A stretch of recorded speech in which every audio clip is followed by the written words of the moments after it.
único, deje presentarlo como se merece mi amigo Jaime Hernández, el único corresponsal de guerra que yo reconozco en este país, a Jaime Hernández, así que pero además es un periodista verdaderamente de una carrera impresionante, impresionante y que me encanta platicar con él porque tiene un punto.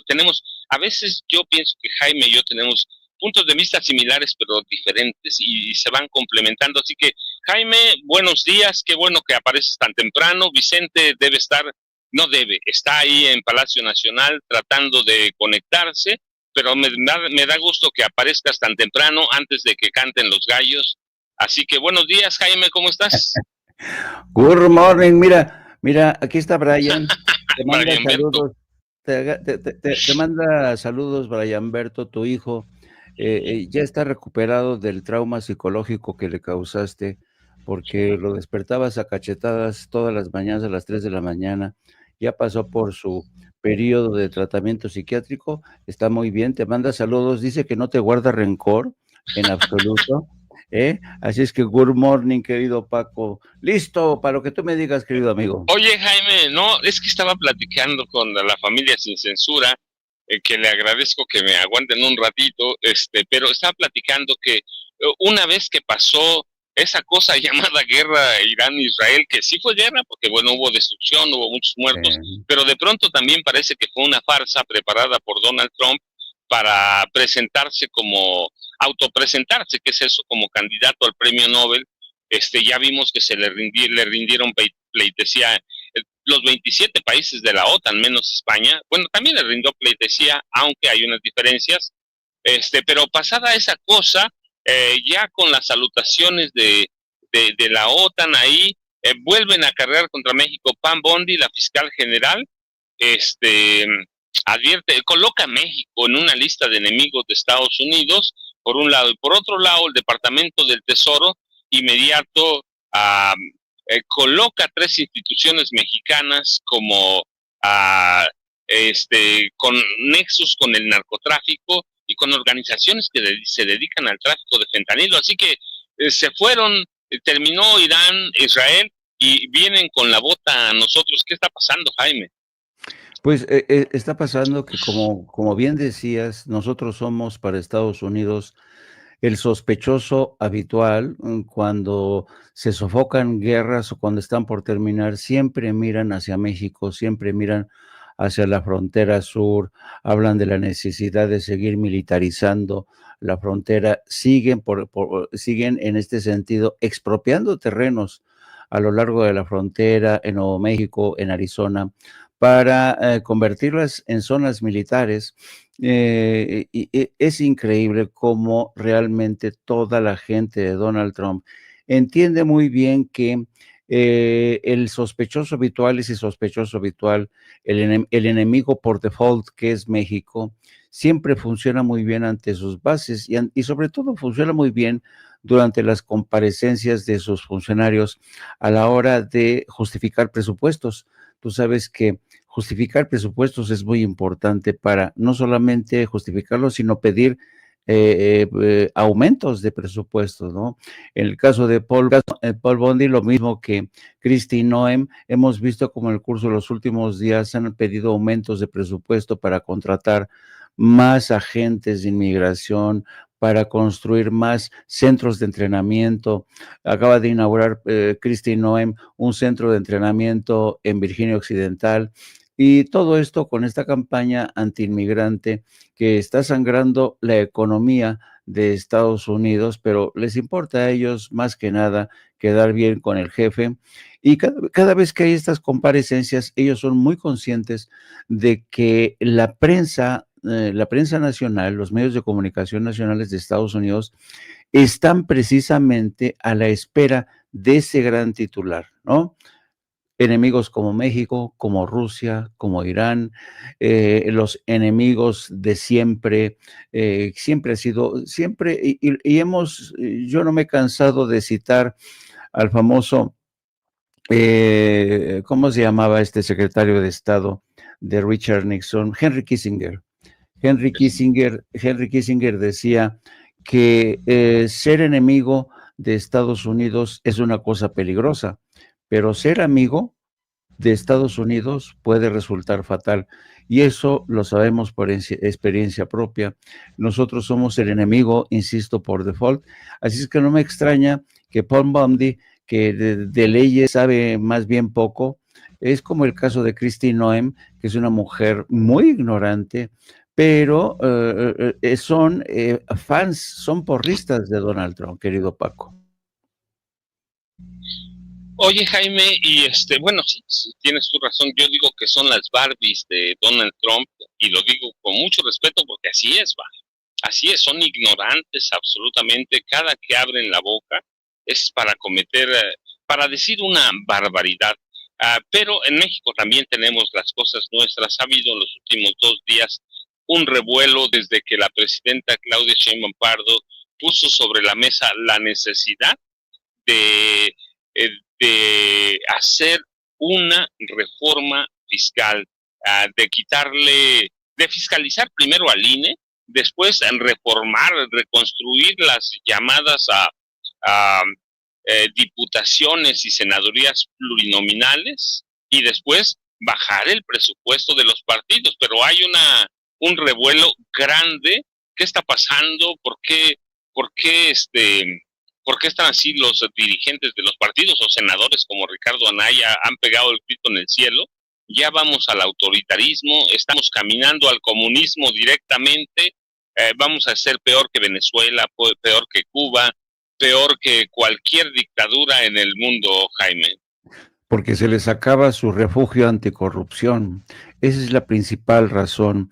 Hemos visto cómo los famosos diputados y senadores plurinominales se han convertido en ladrones y la alusión directa de la presidenta ayer a Ricardo Anaya, que a veces Claudia Sheinbaum me sorprende con estos latigazos que lanza muy al estilo de López Obrador para darle como un rozón, pero para ponerle en toda su mandarina a personajes como Ricardo Anaya. Y poco tiempo después, Ricardo Anaya reaccionaba diciendo que esto es una barbaridad, que se va a acabar la democracia en México, que cómo es posible, que tenemos que luchar y vamos a luchar los mexicanos para preservar la democracia, que porque se está... ¿Te acuerdas de este diálogo de Enrique Krauss y Carlos Loret de Mola, muy al estilo de las telenovelas de Gutierritos, diciendo se están destruyendo la República? Pues todos están en ese tono, en esa tesitura, diciendo que México se está acabando como república. Se está acabando como la república que ellos crearon a imagen y semejanza del PRI antiguo, de los priistas corruptos, de los panistas también. Entonces, yo creo que esto cambie de paisaje en México, que se inició con López Obrador. Claudia Sheinbaum lo mantiene el rumbo fijo, y lo importante es que Claudia Sheinbaum goza de un apoyo, de un respaldo popular sin precedentes. Yo no recuerdo, querido amigo, un presidente, una presidente con un respaldo tan, tan evidente, tan superlativo, 80 y tantos por ciento. ¿Quién? En el mundo, ¿quién goza de un respaldo como el de Claudia Sheinbaum? Nadie, nadie. Porque Claudia Sheinbaum ha entendido lo que Andrés Manuel López Obrador sabía perfectamente: con el pueblo todo, sin el pueblo nada. Andrés Manuel López Obrador fue su gran maestro, porque Andrés Manuel López Obrador es un hombre con un instinto político que yo no recuerdo. Yo creo que Andrés Manuel López Obrador, no voy a elogiarlo del todo, porque también Andrés Manuel cometió sus errores, pero tengo que reconocer que Andrés Manuel fue un zorro político de 7 colas, y esta destreza, esta astucia la heredó porque aprendió muy bien Claudia Sheinbaum. Claudia Sheinbaum sabe muy bien que el capital político de que dispone es enorme, tan contundente que se ha lanzado al ruedo para impulsar la Ley de Seguridad Nacional, la ley de la Guardia Civil, de la Guardia Nacional, que ayer se votaron en medio de un ríspido debate, y va a iniciar en septiembre próximo el análisis de esta reforma electoral. Ella ha reconocido que esta reforma electoral tiene múltiples aristas, tiene que ser una reforma muy bien pensada, muy bien hecha, y por eso va a arrancar esto en septiembre próximo, porque tienen que atar muchísimos cabos. Por ejemplo, ella hablaba un poco de esta dificultad, de este territorio empedrado que suponen, por ejemplo, los amparos, que tantas dolores de cabeza le causaron a Andrés Manuel López Obrador cuando echó para atrás la construcción del aeropuerto en Texcoco, cuando impulsó la construcción del Tren Maya, y ella misma lo ha visto también como la guerra de amparos se desató con la reforma del Poder Judicial. Así es que ellos, ya que han experimentado ese camino empedrado, quieren atar y dejar bien atado esa reforma electoral, porque acuérdate que la reforma electoral es como un largo rosario, ¿no? ¿Durante cuánto tiempo, querido Francisco, hemos lidiado con reformas electorales que siempre resulta ser que son imperfectas? Entonces, en esta ocasión, Claudia Sheinbaum le ha encomendado a ese equipo estudiar bien los alcances, los múltiples ángulos, los claroscuros de esta realidad electoral. Pero tú hacías el día de ayer, creo, alusión a los costos tan brutales que nos deja siempre no recuerdo las cifras, no sé si nos las puedas recordar, querido amigo. Sí, déjame, Jaime, pero además lo completo. ¿Cuándo, cómo y por qué nacieron los legisladores plurinominales? Primero fueron los diputados, recuerden, luego vienen los del Senado y viene la primera minoría, que es otra cosa. Pero, ¿y cuándo se echan a perder? ¿Cuándo se echan a perder y cuándo descubren el PRI? Primero el PAN descubre que es un gran negocio así superlativo, ese sistema llamado plurinominal. Jaime, primero, recuerda, en 1977, Jesús Reyes Heroles, uno de los pocos priistas brillantes y semidecentes, visionarios además, en su calidad de secretario de Gobernación en el gobierno de José López Portillo, y de hoy él lo creó el sistema de diputados de representación proporcional, como se llama. En esa época, ¿por qué los crean? Porque el país navegaba en la dictadura perfecta y ya nadie creía nada. Así que tenían que darle, recuerda, había diputados de partido que eran otra cosa, los nombraba un partido, tenía 4 o 5, y el PRI tenía una mayoría aplastante prácticamente. Después del domingo 4 de julio de 76, cuando fueron las elecciones, y ganó los comicios generales el priista José López Portillo, que además, déjame decirte, si alguien piensa que ha tenido más, que Claudia es la persona que más votos ha tenido, no, se equivoca. Es José López Portillo y Pacheco. Él se vanagloriaba en esa época de que en 76 fueron las elecciones 4 de julio, de que con un voto, el suyo o el de su mamá, habría ganado las elecciones presidenciales de manera arrolladora.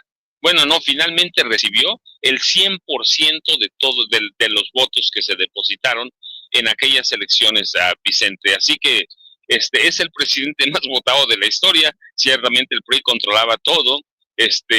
Aunque solo él fue candidato, yo recuerdo, porque además, bueno, ahí están los testimonios, hubo acarreos, hubo relleno de urnas, hubo un voto de carrusel, personas que votaban como 3 o 4 veces, sin ninguna oposición, que eso debe llevar a la risa, Jaime, el PAN no tuvo candidatos, el Partido Comunista tenía uno, pero estaba proscrito, así que López Portillo fue candidato único, y aún así hicieron fraude.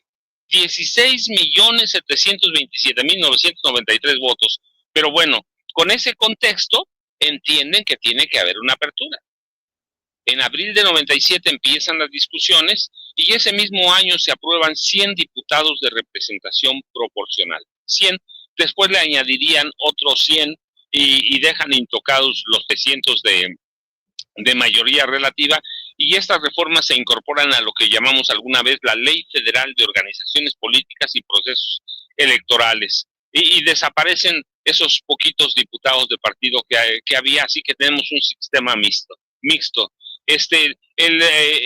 Más o menos el experimento les funcionó, con todos los asegúnes que podemos verle, les funcionaron, y dejaron las plurinominales que se echan a perder, Jaime, en 1988.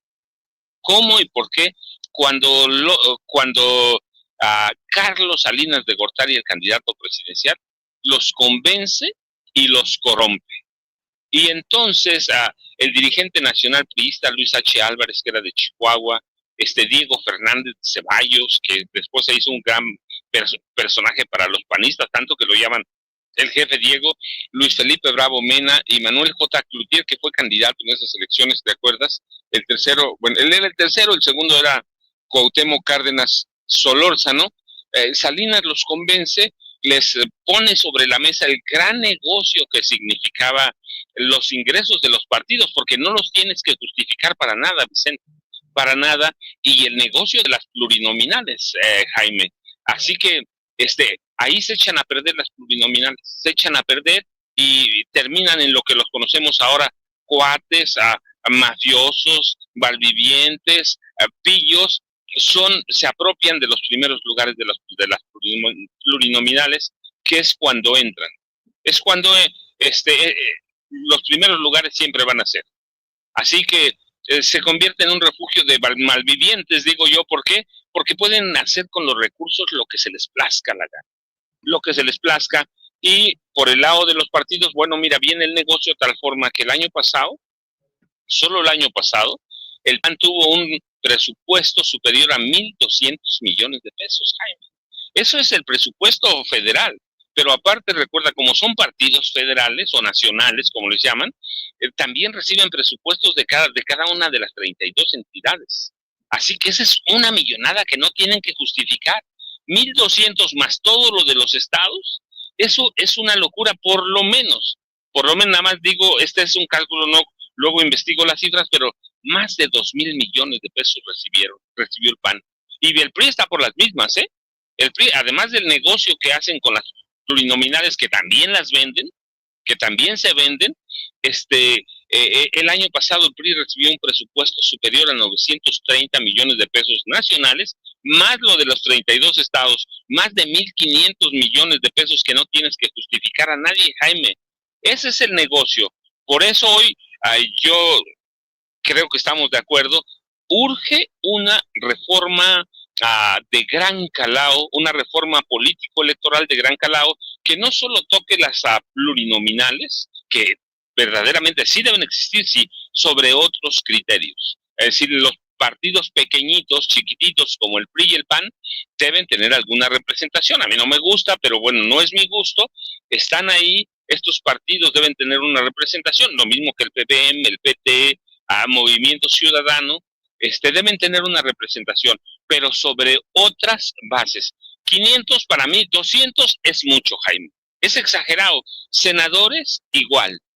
Debe haber para mí deben desaparecer así de claro lo digo, Jaime, deben desaparecer los senadores de representación proporcional y deben quedar los senadores de primera minoría.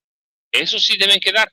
De tal forma que nos podemos deshacer de personajes mafiosos, Ricardo Anaya Cortés, Alejandro Moreno Cárdenas, Rubén Moreira Valdés, que en su gobierno en Coahuila trabajó con los Zetas.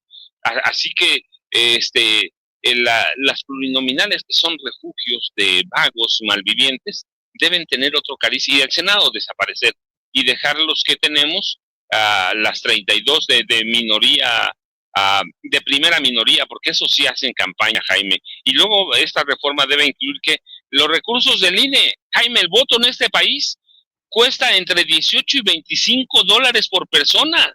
En Brasil cuesta máximo $1 por persona. El voto en México cuesta más que en Estados Unidos, Jaime. Pero los priistas le dieron todo al INE, de tal forma que se convirtió en un elefante que absorbía recursos, pero además todavía quedan adentro mafias que deben desaparecer, Jaime, la de Lorenzo Cárdenas, Lorenzo Córdoba Vianello y a Ciro Murayama Rendón. Es una mafia que impide verdaderamente, tú recuerdas las elecciones, el proceso electoral reciente, judicial, retardaron la publicación, retardaron la propaganda, publicidad para dar a conocer que había comicios, recortaron todo, pusieron la mitad de las casillas, así que, y se gastaron todavía 10,000 millones de pesos. ¿Cuánto les costó Cachicecito? Jaime, en este país el voto siempre ha sido carísimo, así que deben recortar el presupuesto de los partidos políticos, recortar el presupuesto del INE, cambiar las mafias. ¿Cómo se nombraban los consejeros, Jaime? Pues le tocaban a los partidos, al PRI le tocaban hoy 2, al siguiente al PAN, el siguiente al PRD, para regresar otra vez al PRI, al PAN y al PRD. Así se repartían los consejeros, Jaime, discúlpame. Así que así se repartían. Debe haber una reforma de gran calado, bien, bien estudiada, bien hecha para que no haya ninguna queja, Jaime. Para mí así debe ser, y esos eran los presupuestos que te hablaba. Es una locura, imagínate, 1,200 millones de pesos que no tienes que justificar a nadie, y además lo que te dan los estados, es una locura, Jaime. Imagínate lo que se podría hacer con eso. Oye, querido amigo, fíjate, ¿sabes qué me llama mucho la atención esta mañana? Me llama mucho la atención esta mañana, le voy a pedir a Dave que ponga la primera plana, bueno, una parte de la primera plana del diario Reforma. Resulta ser que ya ves que Estados Unidos, el Departamento de Tesoro, ha acusado a la banca mexicana, bueno, a la que es FNCN y Vector, la casa de bolsa de Alfonso Romo, entre otros bancos, de lavado de dinero y de incluso permitirle a Genaro García Luna recibir 40 millones de dólares del cártel de Sinaloa. Pero lo que me llama mucho la atención de la primera plana de Reforma es el hecho de que meten a la foto de Romo con Andrés Manuel López Obrador.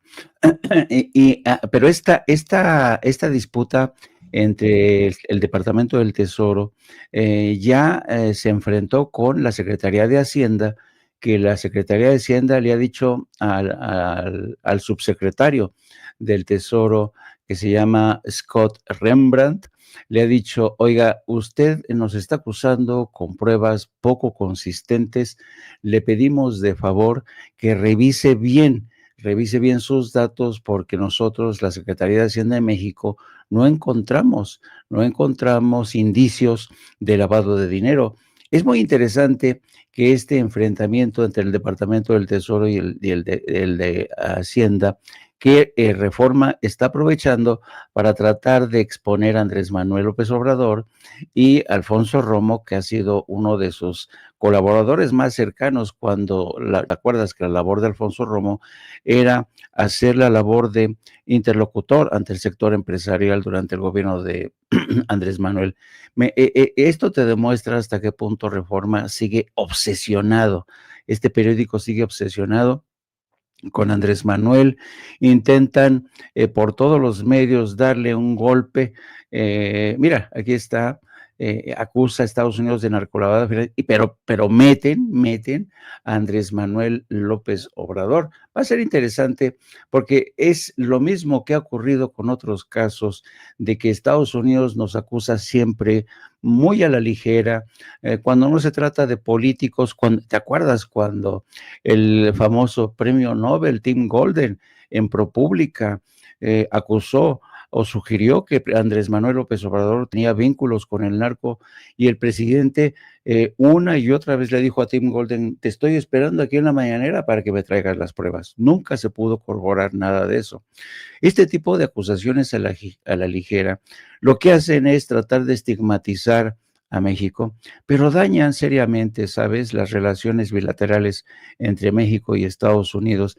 Pero como México se ha convertido en la piñata habitual de Estados Unidos y saben que el costo es mínimo. Dicen, no, pues vamos a endilgarle a los mexicanos, a los bancos mexicanos, esto de lavado de dinero, que estos bancos se permitieron lavar dinero, cuando tú sabes muy bien, querido Francisco, que en Estados Unidos toda la banca, toda, Bank of America, HSBC, Wells Fargo, todas estas bancas han lavado durante décadas el dinero del narcotráfico. Y yo siempre he dicho que a pesar de que en Estados Unidos existe una ley contra el lavado de dinero, no existe ni un solo ejecutivo de la banca preso por ese delito.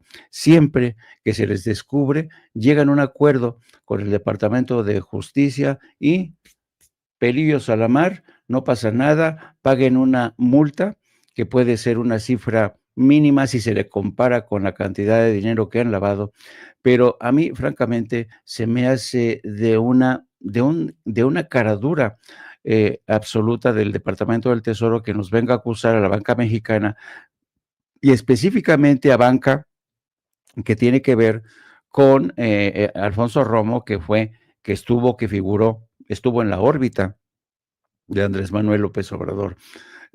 A mí, francamente, me llama muchísimo esto la atención.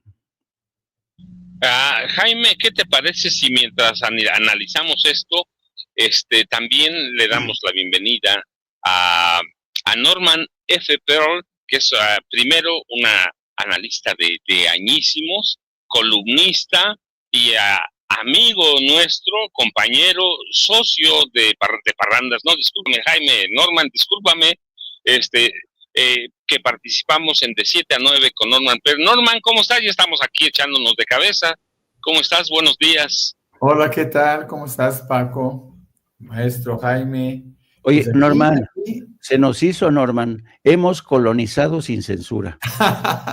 Hemos colonizado sin censura. Eso es cierto, eso es cierto. ¿Y dónde está el gran Vicente, que no lo veo? Vicente, no, fíjate, Vicente está tratando de entrar a Palacio Nacional a la mañanera para intentar cuestionar, preguntar, interrogar a la presidenta de la República sobre todo este trabajo, esta cobertura que ha hecho sobre los migrantes allá en Los Ángeles, en la zona de California sobre todo.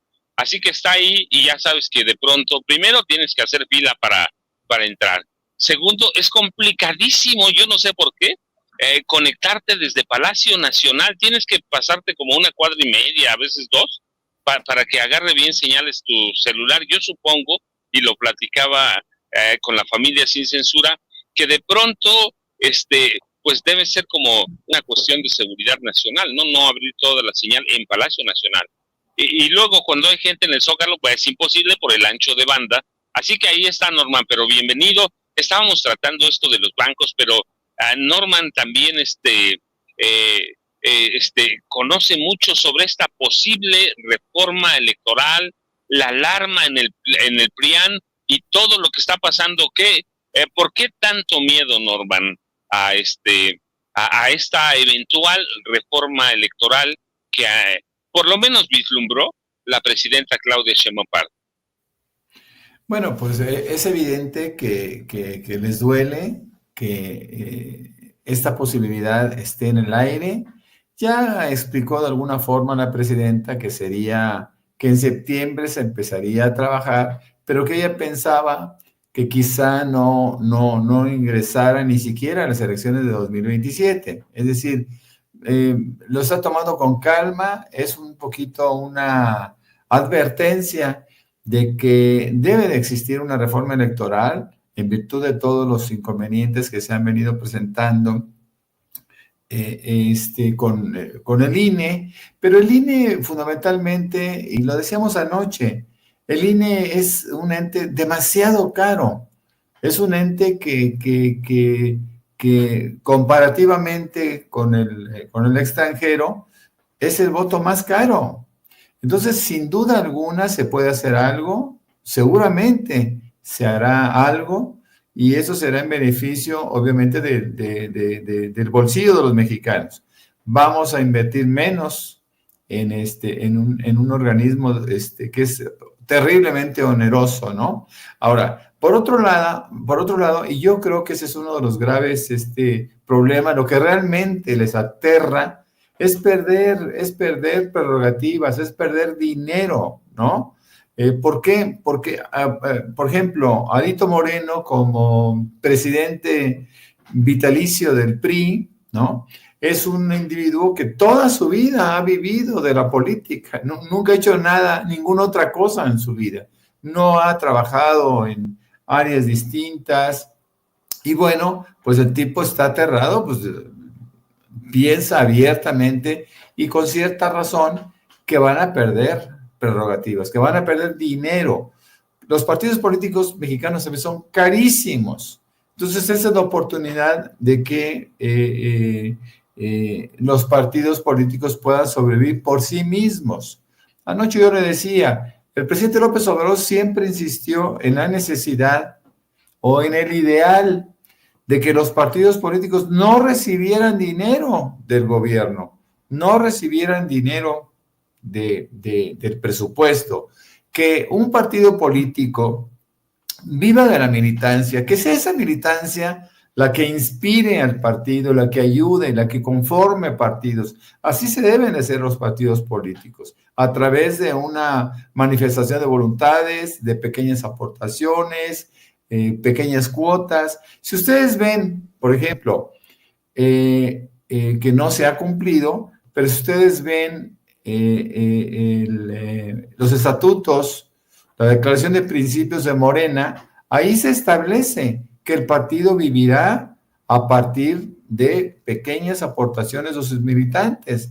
Entonces, no hay ninguna razón para que el INE, para que el gobierno les entregue recursos y ellos se puedan dar una vida de rey. Ahora, Alito Moreno ha estado disponiendo de muchísimos recursos que los ha destinado de forma indiscriminada pues a sus propósitos. Sabemos que es un hombre muy rico, es uno de los multimillonarios de la política, que no podría explicar su enriquecimiento, de tal manera que él mismo tiene en Campeche una antigua denuncia penal por enriquecimiento inexplicable.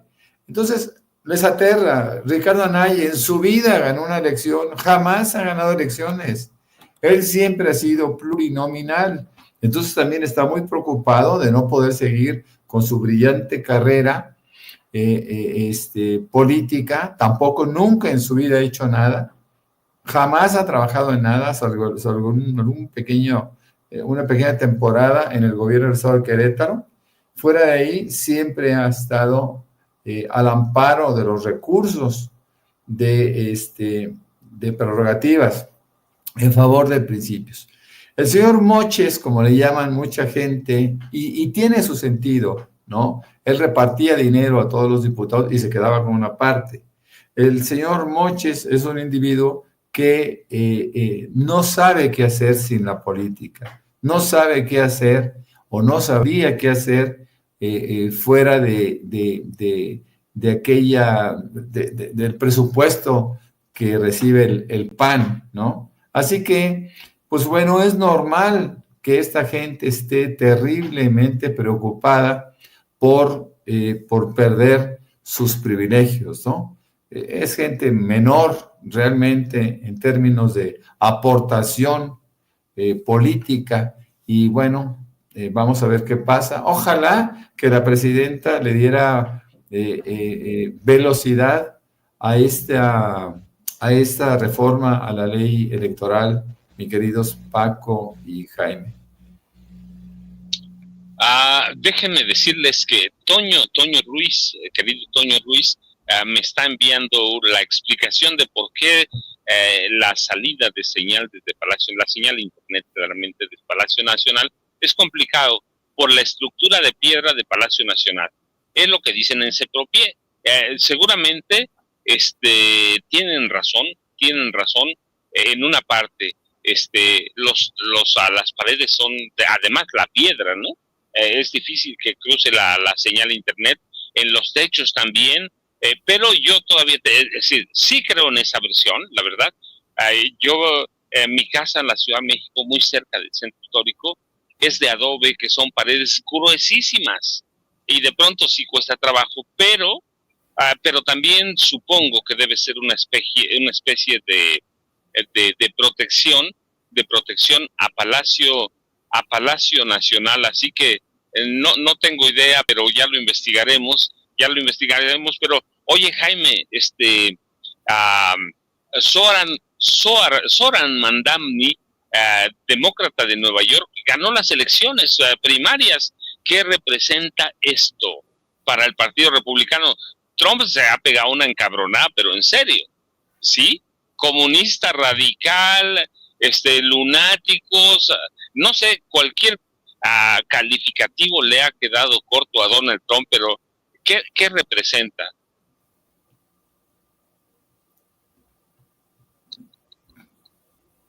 No se oye, Jaime. Perdón.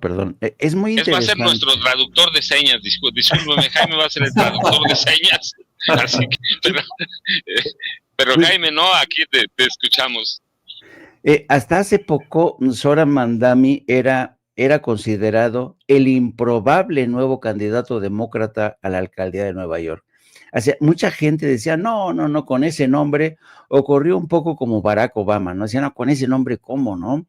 Pero es increíble porque todo el fenómeno en sí es muy interesante. Primero, resulta ser que la plataforma elegida por Zoran Mandami era una plataforma socialista que prometió mejorar la situación de los neoyorquinos congelando los alquileres, supermercados municipales y viajes gratuitos en autobús. Tú sabes que el costo de la vida en Nueva York es de los más altos en todo el mundo. Así es que cuando suelta esta propuesta, que era impensable, fíjate, en el bastión de Wall Street, ¿quién crees que fueron sus principales simpatizantes que lo llevaron a esta victoria? Pues los universitarios que han anidado durante mucho tiempo profundas frustraciones económicas porque, y sobre todo no solo a los estudiantes, sino también a la clase trabajadora. En Nueva York es una ciudad elitista donde en la zona de Manhattan pues te vas a encontrar apartamentos que cuestan en promedio de renta $5,000, $6,000 y la gente se tiene que ir al extrarradio. Entonces, los jóvenes y la gente trabajadora es la que lo ha llevado a la victoria como candidato a la alcaldía de Nueva York. Así es que priorizar el elevado coste de la vida como una de sus promesas ha sido muy interesante, muchísimo interesante. Y si ustedes ven, por ejemplo, la ciudad más cara en Estados Unidos para alquilar un apartamento, te digo, está ronda entre los 5,000, a veces hasta los $6,000, ¿eh? Luego le sigue San Francisco. Ya ves que San Francisco se ha convertido con eso de que tienen Silicon Valley, Cupertino, ahí donde está la sede de Apple. San Francisco se ha encarecido. Luego le sigue Boston, Nueva Jersey. Al último, fíjate, para que veas, Washington, que de por sí es carísimo, queda al último, queda después de Nueva York en lugar como 10º lugar. Cuando yo viví en Washington, las rentas, los alquileres no bajaban de los $4,000, así, y apartamentos de una habitación. Entonces, yo creo que este impensable, improbable candidato a la alcaldía de Nueva York ha sabido impulsar una campaña política muy inteligente y ganar con ese nombre y con una plataforma socialista en plena era de Donald Trump, realmente supone toda una proeza, toda una proeza.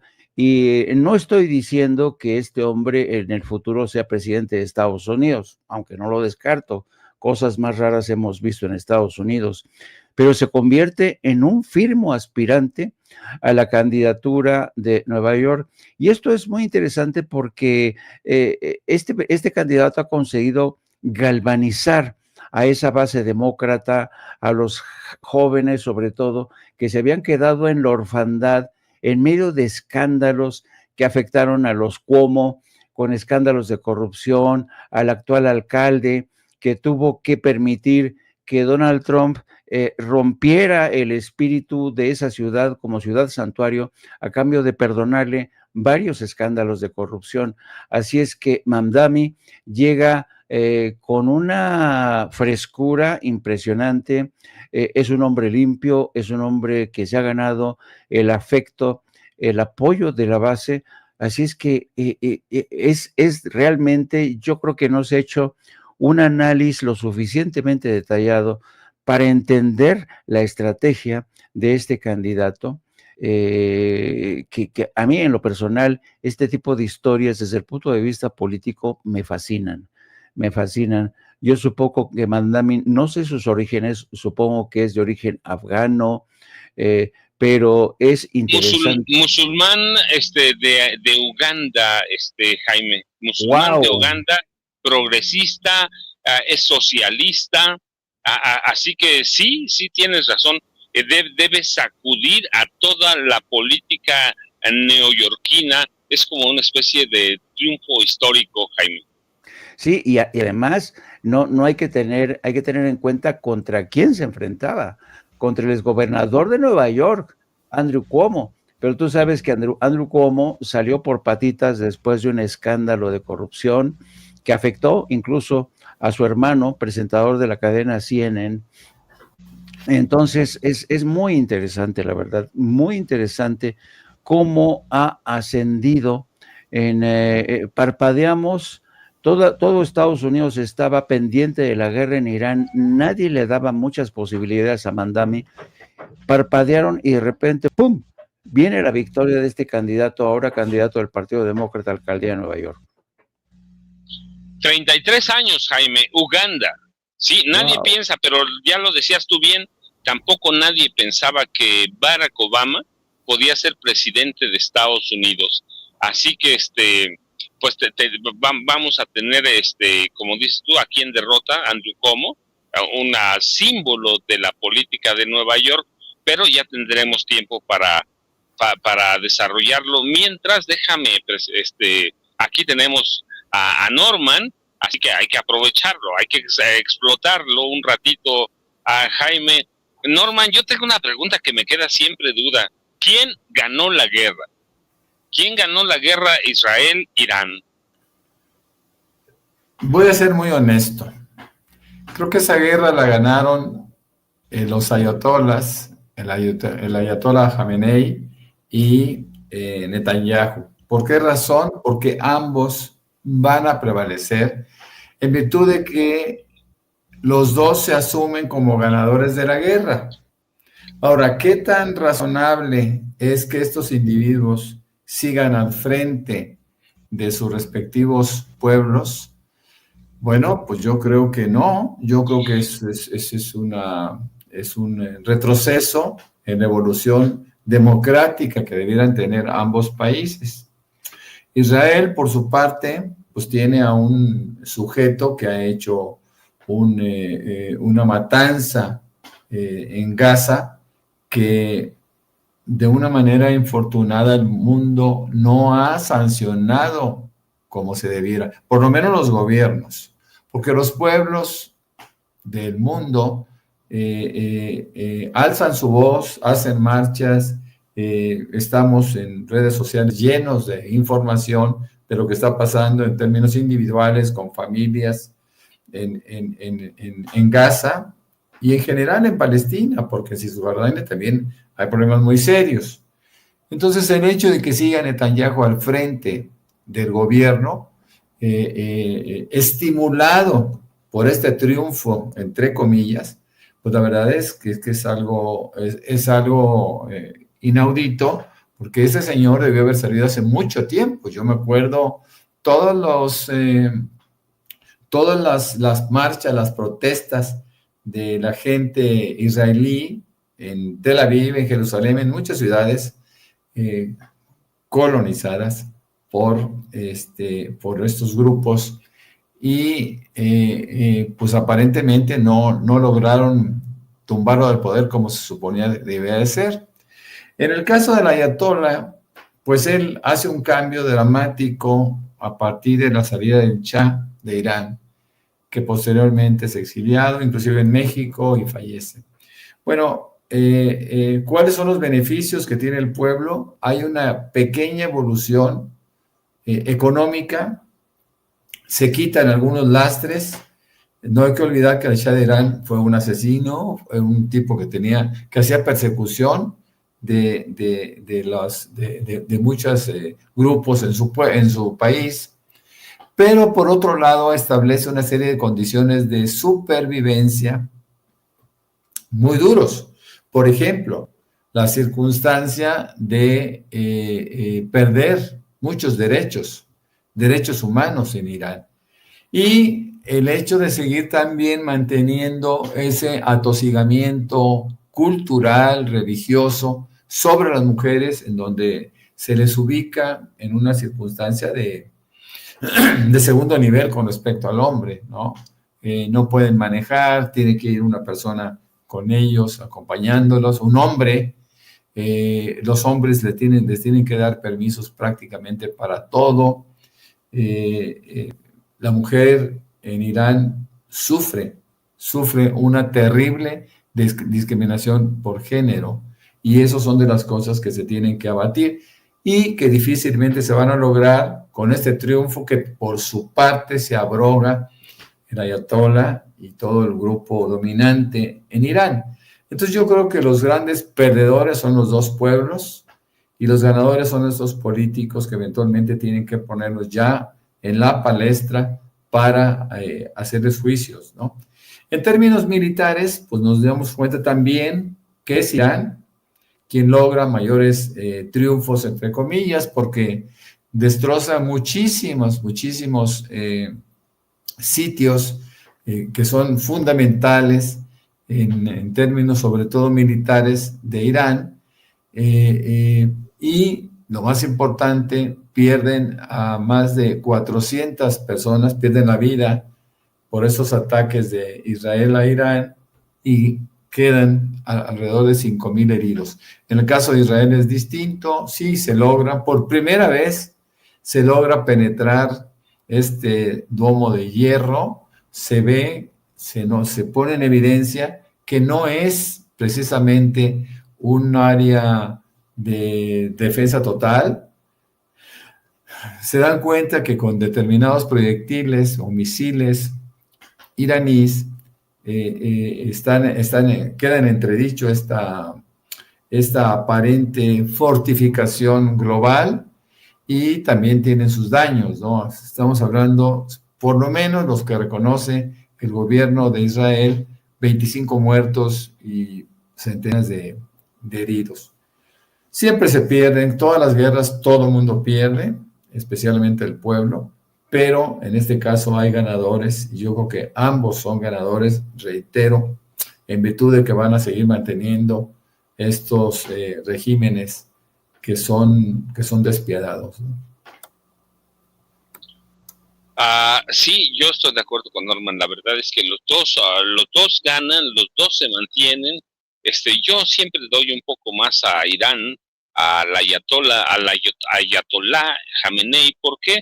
Porque Trump había prometido que lo iba a rendir incondicionalmente y no pasó, pero es nada más esa consideración, pero Norman tiene razón. ¿Quién ganó? Los dos, y Donald Trump ganó también. ¿Por qué? Porque va por su corona Nobel de la Paz. Pero déjenme cambiar un poquito el tema a propósito de la mañanera que va a empezar en unos minutos. Jaime y Norman, la pregunta es para los dos. Anteayer, la presidenta Claudia Sheinbaum Pardo anunció una serie de cambios en la mañanera, que ya en realidad ya estaban, ella lo explicó, eran cambios desde el presidente López Obrador, pero se destaca en algunos medios que los cambios son porque algunos van a preguntar y nunca publican nada. ¿Qué ¿Qué interpretación le damos a eso? ¿Y qué papel va a seguir jugando la mañanera? Y cómo debemos interpretar a todos los que van, Jaime y Norman, la misma es para los dos, ¿por qué? Pues porque es prácticamente una agenda política, social, económica que marca la presidencia de la República, Jaime.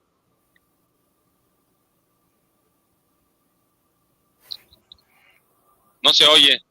Prefiero que comente primero mi querido Norman. Bueno, yo creo, gracias, yo creo que debe haber siempre cambios porque sin duda alguna se ve algo de problemáticas entre los reporteros, ¿no? Entre los periodistas. Sobre todo porque hemos visto llegar, por ejemplo, a un Julio Astillero que llega directamente al programa, ni siquiera levanta la mano y tanto el presidente López Obrador como la presidenta Claudia Sheinbaum de inmediato le dan la voz. Lo mismo sucede con Jorge Ramos. Esto está al margen de obviamente de los ajustes, ¿no? Pero no debe haber ese tipo de privilegios. Por otro lado, creo que hay un destinatario, ¿no? Entendemos que Reina Aide no es precisamente una periodista que escriba, no se sabe en qué medio publica, no se sabe qué es lo que hace, es decir, cuál es el impacto de su periodismo, y creo que hay destinatarios. Yo creo que podría ser una especie de limpia para que quede el periodista auténtico, la gente que hace el reportaje, la gente que hace el reporteo, perdón, la gente que hace el trabajo para llevar a sus públicos, a sus audiencias, el sentido de la mañanera, los mensajes, la noticia y sobre todo que puedan hacer su propio análisis digerido para sus públicos, ¿no? Ese es mi punto de vista. Jaime. Sí. Mira, ¿desde cuándo hemos venido arrastrando este problema de las mañaneras? Yo creo que las mañaneras, a pesar de todos y sus errores e imperfecciones, sigue siendo una gran herramienta del gobierno mexicano. Es una herramienta que de forma muy creativa y muy inteligente creó Andrés Manuel López Obrador. Claro, no es lo mismo que un personaje como López Obrador, que tenía sigue teniendo un importante arrastre dentro y fuera de México, creara la mañanera con el fin no solo de crear un relato alterno a la censura, a los ataques de los grandes medios corporativos, sino que también tenía como fin arrebatarle a la prensa nacional, sobre todo a la de la Ciudad de México, la posibilidad de dictar agenda todos los días. Antes, los principales diarios de México se caracterizaban precisamente por esta batalla que libraban para hacerse con el control de la agenda cotidiana. Ahora la agenda la dicta la mañanera desde Andrés Manuel López Obrador. El problema, sin embargo, es que desde siempre hemos criticado la falta de profesionalización de ciertos el trato tan dispar, como dice mi querido Norman, que se le concedía a ciertos periodistas cuando llegaba Jorge Ramos o Alberto Peláez, o se les daba inmediatamente el uso de la palabra. Y creo que esto, pues más que demostrar un espíritu de pluralidad, dejaba entrever un carácter de papanatismo, de aldeanismo, de un gobierno que se dejaba apantallar por periodistas de renombre, ¿no? Entonces, claro, con el tiempo ha ido avanzando, se ha ido perfeccionando, pero sigue habiendo, miren quién está allí. Nuestro invitado especial, Vicente, buenos días, aquí ya colonizamos sin censura. Los abuelitos colonizaron sin censura. Buenos días, Vicente, ¿cómo estás? Te saludamos Norman, Jaime y yo. Me asusté porque me dijeron, hay duelo de bastonazos en la mañana. Vamos a ir a poner orden. No se crean. Oigan, yo siempre he agradecido, Paco, Jaime, Norman, por ponerle pecho a las balas.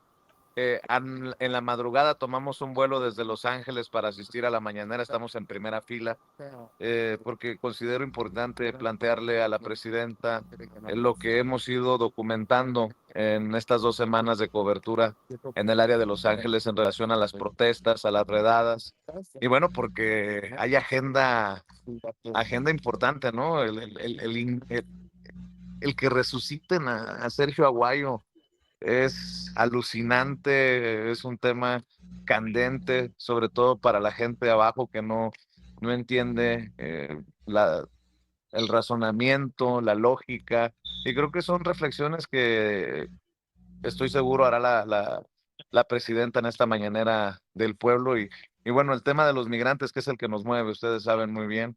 Y agradezco Norman Pearl, agradezco Paco Cruz, agradezco Jaime Hernández y sobre todo agradezco a la audiencia que están al pendiente de la cobertura y de este regreso a la mañanera. Ya teníamos rato que no veníamos a la mañanera y solamente se puede cuando tenemos amigos como ustedes que, insisto, están siempre dispuestos a abrir el changarro y hacerse cargo de la tiendita mientras uno hace el proceso para el ingreso. Ya estamos aquí en el Salón Tesorería de Palacio Nacional con todo el ánimo de servir, de contribuir y de informar, mi querido Paco. Vicente, pues no, prácticamente estamos a minutos de empezar. Sabemos que tienes una serie de preguntas y cuestionamientos, digo yo, porque la cobertura que hiciste en California es importantísima, así que vas a tener allí frente a la presidenta de la República. Y hablábamos aquí, fíjate, de justamente qué cambios debe tener la mañanera, qué debe hacer, por qué la desaparición de la tómbola. A veces privilegio a algunos periodistas, ahora va a ser a mano alzada, así que esperemos que, bueno, vamos a estar atentos, Vicente, a lo que pase, pero estamos a unos minutos de empezar la mañanera, don David ya nos avisará, pero qué bueno que regresaste, Vicente, y esperamos tu comparecencia ahí adentro. Tus preguntas. Les agradezco, maestros, por lo pronto. No se den muy duro con los bastones, por favor. Respeten a esa audiencia de Sin Censura que tanto los quiere, los admira por la risita de Norman, muy tranquilita, pero Jaime se puso hasta rojo, Jaime. Ay, sí. Bueno. Oye, Vicente, pórtate bien, por favor, ¿eh? No le hagas al Ernesto Ledesma o al Reinaide, por favor. Por favor. Pronúnciese, presidenta, por favor, le voy a decir. Dígame algo, aunque sea. Bueno, ya no voy a decir nada porque van a enojarse algunos. Ya está abierta la transmisión en los canales, sí, la pantalla, y en cualquier momento llega la presidenta. Qué importante que me lo aclares, mi querido Jaime, porque le he dado vueltas de cómo plantear el tema de los hermanos migrantes, porque creo que la presidenta va a tomar a bien que le planteemos que no se trata de estadísticas, que no se trata de una situación de blanco y negro, de números, sino de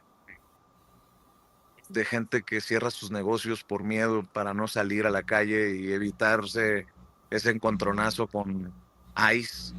Se trata de plantear incluso actitudes de brutalidad por parte de las autoridades. Se trata de también denunciar los casos que documentamos de gente que está detenida y que no ha sido visitada por miembros del consulado que le corresponde, de gente que espera una claridad, ¿no? En tiempos de incertidumbre, tanto allá como acá. Así que espero poder plantear la situación como la vi, que no es nada agradable, que no es nada fácil y que es de tristeza, de coraje, a la misma vez una mezcla de sentimientos, ¿no? De miedo y bueno, ver cuál es el informe que le ha dado el canciller, cuál es el informe de los diferentes consulados en torno a la atención de nuestra gente, porque una cosa es el detenido, estarán de acuerdo Jaime, Paco, Norman, una cosa es el que entra al centro de detención y las familias. Veo un mensaje que me manda un activista de Chicago, Jesús Vargas, que están en pie de lucha para evitar la deportación, si es que pueden, de una hermana mexicana, porque es la única que se encarga de su hijo con discapacidad. El caso de la señora que vendía naranjas allá en San Bernardino, que se encuentra en el centro de detención y que es quien se hace cargo de su hijo con autismo. El paletero al que le dejaron el carrito de paletas en la calle y se lo llevaron. Tengo todos estos datos documentados, ya platicados con las familias, y bueno, pues rendir un informe de lo que podamos plantear para que esta gente que está perseguida, que se siente con miedo, también de alguna manera se sienta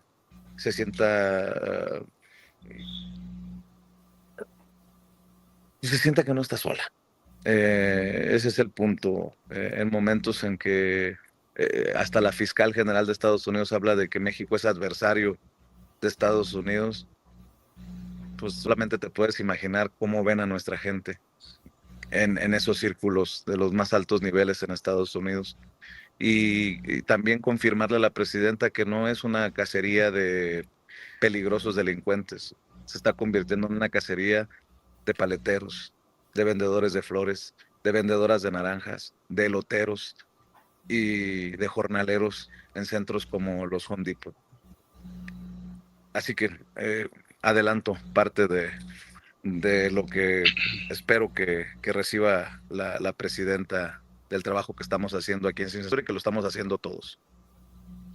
Vicente, te dejamos, nos vemos al rato, aquí te seguimos.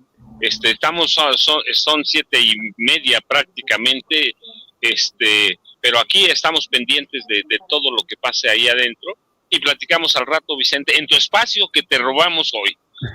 Así que nos vemos al rato, Vicente. Buena suerte allá. Todos somos sin censura, Paquito. Todos somos sin censura. A fuerza, abiertamente. Nos vemos al rato, Vicente. Así Dale. Que nosotros nos quedamos, déjeme, con los dos abuelitos. El joven soy yo, porque Jaime, soy el más joven. Pero estábamos con eso, con la mañanera, ¿qué más debe haber ahí, Jaime? Ya hablamos impreparación de los periodistas, a mí de pronto me da pena porque sacan su celular, les están mandando la pregunta desde la redacción o desde la casa del jefe de redacción o de información, y es una locura, ¿no, Jaime y Norman? Sí. Antes de que, discúlpame, Jaime, nada más porque seguramente en cuanto aparezca mi prima Claudia Sheinbaum Pardo, nos van a cortar. Norman, ¿a dónde te vemos? Bueno, como saben, me encuentran en X como Norman Pearl, Norman F. Pearl, y también en Facebook exactamente igual, ahí tengo 2 cuentas.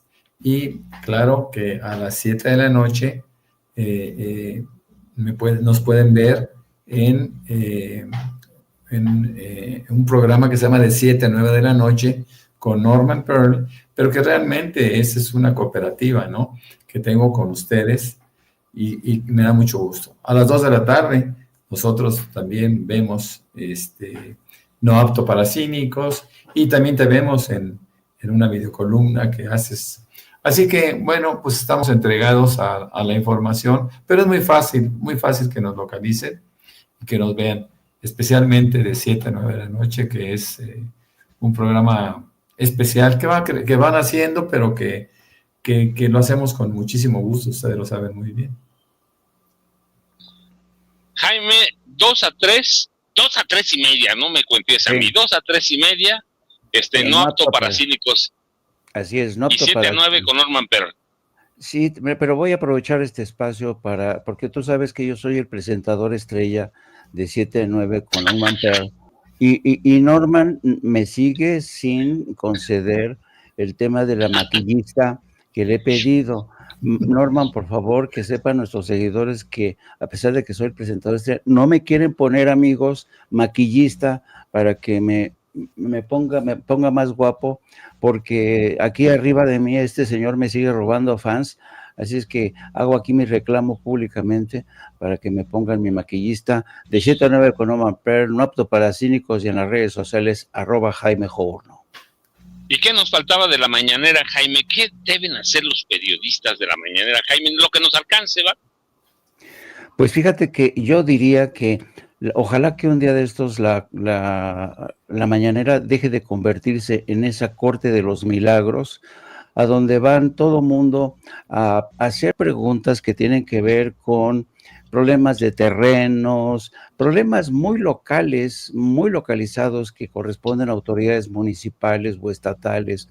Yo creo que es un desperdicio de tiempo, es un abuso de la institución presidencial, que no puede estar en todo, porque hay veces, ayer estaba escuchando: señora presidenta, ¿qué opina usted del conflicto con Irán? ¿Cuál posición tiene que tener México? Pero también quiero saber qué opina del taponamiento de que ha causado inundaciones en tal parte. Te quedas, ¿what? ¿Qué es eso? ¿No? Entonces, yo creo que ojalá el día de mañana la mañanera se convierta en algo más profesional, en algo que realmente nos dé más carnita, más sustancia, porque yo creo que la presidenta de México merece un trato mejor de la prensa, de los youtuberos y de los comunicadores, queridos amigos. Norman, ¿tú qué debemos esperar de la prensa? Fíjate, no de la presidenta, que ya sabemos, tiene todos los asuntos de seguridad nacional ahí en la mesa, económica, financiera, social. ¿Qué debemos esperar de los periodistas? Bueno, tenemos que partir que la mañanera es el gran foro, no solo para la presidenta y para el gobierno que encabeza, es el gran foro para todos los periodistas que visitan, que tienen la oportunidad de comunicarse a través de la mañanera. Es un foro, es el programa noticioso más visto en México, y estoy seguro que en algunos otros países. De tal manera que todo mundo debe de aprovechar al máximo este privilegio que se tiene de participar, como en el caso de nuestro amigo Vicente Serrano, que hoy tendrá la posibilidad de mostrar al mundo la circunstancia que se está viviendo en Estados Unidos, y él específicamente en California, en donde estuvo documentando o ha estado documentando todas las afectaciones que están teniendo nuestros paisanos, ¿no? Entonces es el gran foro que todos tenemos que entender, que si se tiene alguna participación, debe de explotarse al máximo, en beneficio obviamente de las audiencias, en beneficio de la gente que quiere diseminar una noticia de una manera leal, de una manera objetiva. Yo pienso que es un ejercicio extraordinario, y simplemente tienen que democratizar la participación de una forma tal que todo mundo pueda participar alguna vez en un periodo específico, ¿no? No queremos ver a Reina Aide cada semana, no queremos ver a este señor Ledesma, ¿no? Ay, sí. Con sus rencores y con sus posiciones tan protagónicas, ¿no? Porque es un hombre que oscuro, pero que quiere salir de la oscuridad a través de un protagonismo enfermizo, ¿no? Y eso sí, me parece que hay que ponderarlo siempre. Yo aquí añadiría, añadiría a la lista, añadiría a la lista que ha mencionado mi querido Norman Pearl, por favor, que Lord Molécula deje de hacer propuestas como ponerle al satélite Andrés Manuel López Obrador. Dices, ay, Dios mío, Lord Molécula. Yo sé que Lord Molécula tiene sus fans, sus simpatizantes, pero digo, a veces ese tipo de cosas no son de un periodista profesional. El periodista no está ahí para hacerle la barba al poder, para presidenta con A, como comienza, o como le decía Andrés Manuel López Obrador, presidente constitucional de Estados Unidos mexicanos, comandante supremo. Y esa propuesta de ponerle, cuando sabemos que Andrés Manuel no le gusta esa jeringonza de que le pongan nombres a calles, a plazas, no se le ocurre proponer a un satélite como Andrés Manuel López Obrador. Por Dios, Ay, Diosito, que ya menos también de ese tipo de desplantes al estilo de la molécula. Yo tengo una pregunta para los dos y que para mí siempre me va a causar problemas. ¿Se convertirían ustedes en gestores de problemas en la mañanera? Que supongo que ese es el tema central que hablamos, ¿no? Que de pronto, presidenta, fíjese que en la clínica número 24 de la IMSS, del ISSSTE, de lo que sea, falta agua. Fíjese que la vendedora de tal no digo que no son importantes los problemas, ¿no? Todos los problemas son importantes. La cuestión es que de pronto como que perdemos de vista o de piso el nivel de información que maneja la presidencia. Parece que ya llegó don David, dejemos ver, no ha llegado, pero parece que perdemos de piso, ¿no? Pero nos vemos al rato, está entrando, no todavía no, está entrando, cuando entre ya nos la pone, de pronto el periodista pierde el piso, eso, ¿no? Sí. Ya no va a las dependencias, ya no va a ningún lado, el reporteo de la Ciudad de México, incluso le preguntan cosas de la Ciudad de México cuando tenemos a la jefa de gobierno, así que se convirtió en una especie de gestores de problemas comunitarios, ¿no? La mañanera, en una parte. Fíjate que yo soy de acuerdo contigo, hay cosas que pueden ser triviales, pero por ejemplo, hacer gestoría, como lo hizo Hans Salazar en favor de Gina, que lo hemos comentado en nuestro programa de 7 a 9 de la noche, es una gestoría necesaria porque hay que llegar a los grandes públicos y sobre todo hay que sensibilizar a la presidenta, al gabinete, que pueda hacer algo por estas mujeres que están en una circunstancia tan complicada y que nadie las voltea a ver, ¿no? Esto es algo que yo sí aplaudo, ¿no? Que se pueda hacer en la mañanera. Vamos inclusive a pedirle a Hans Salazar que nos haga el favor de llevar algunos temas, algunos casos que han sido dramáticos y que nos siguen siendo tanto para las personas que están privadas de su libertad como para sus familias, mi querido Paco. Sí, Norma tiene razón, pero ese es un problema nacional. El Panteón de las Vivas, ¿sí? El cementerio de las vivas, como lo llamen, es un problema nacional. El problema, Jaime, es que yo veo que de pronto tal carretera no la han arreglado. Yo digo, entonces, ¿para qué tenemos una Secretaría de Transportes, de Comunicaciones Exacto. Y Transportes? ¿No, Jaime? Exacto, cuando se trata de temas tan sensibles, tan brutales, que tienen que, en el terreno de los derechos humanos, creo que es la única excepción que tiene que ver aquí. Ahí ya llegó la presidenta. Buenos días, Jaime. Buenos días, Norman. Aquí seguimos con ustedes. Muchas gracias. Un saludo a todos. Hasta luego. Visitas muy importantes.